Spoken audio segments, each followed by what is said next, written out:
Hi, நான் தான் கிருத்தி. இப்போ நம்ம பண்ண போகிறது என்னென்னா, எப்படி பொரியுதுன்னு பார்த்தீங்களா? நம்ம எக்கு எக்கு மசாலா தான் செய்ய போகிறோம். அதை நம்ம இப்போ செஞ்சுட்டு தான் இருக்கோம். அது நம்ம அதோட ரெசிபி என்னன்னு நான் சொல்லிடுறேன்.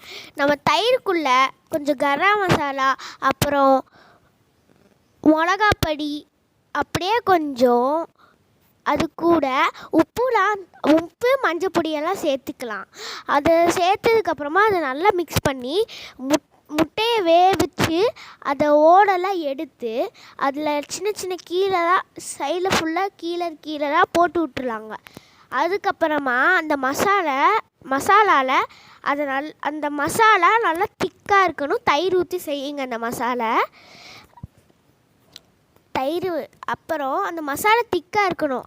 அது கூட நீங்கள் இந்த மொட்டை அது கூட அந்த மசாலா கூட ஆட் பண்ணி அதை நல்லா ரொம்ப ஒரு மணி நேரமோ 2 மணி நேரமோ ஊற வச்சுருங்க. அதுக்கப்புறமா ஒரு எத்தனை முட்டை வைக்கிறீங்களோ அத்தனை முட்டைக்கான சைஸில் இருக்கிற வடக்கல்ல எண்ணெய் ஊற்றி அந்த முட்டையை ஃப்ரை பண்ணுங்க. ஃப்ரை பண்ணும்போது இடையில கேப் இருந்துச்சுன்னா அந்த மசாலாவே உள்ளே ஊற்றி ஃப்ரை பண்ணுங்க. அதில் கொஞ்சம் வேஸ்டெல்லாம் வரும். அதனால அந்த எண்ணெயை ரீயூஸ் பண்ண வேண்டாம். இப்போ நம்ம ஃப்ரை தான் பண்ணிட்டுருக்கோம். ஃப்ரை பண்ணிகிட்ருக்கும்போது நல்லா வருது பார்த்தீங்களா? இப்படி தாங்க வரணும். ஆனால் நாங்கள் கொஞ்சம் தப்பாக பண்ணிட்டோம். என்னென்னா, நாங்கள் மசாலா திக்காக பண்ணாமல் விட்டுட்டோம். அதனால தான் அப்படி ஆயிடுச்சு.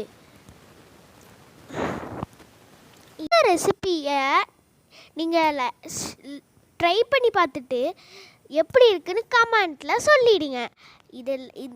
இதுக்காக எங்கள் சேனலை நீங்கள் லைக், ஷேர், சப்ஸ்கிரைப் எல்லாமே பண்ணினீங்கன்னா உங்களுக்காக இன்னும் நிறையா வீடியோஸ் எல்லாம் வரும். தேங்க்யூ, பாய். கடைசியில் இருக்கிற ஃபோட்டோவை மறந்துடாதீங்க.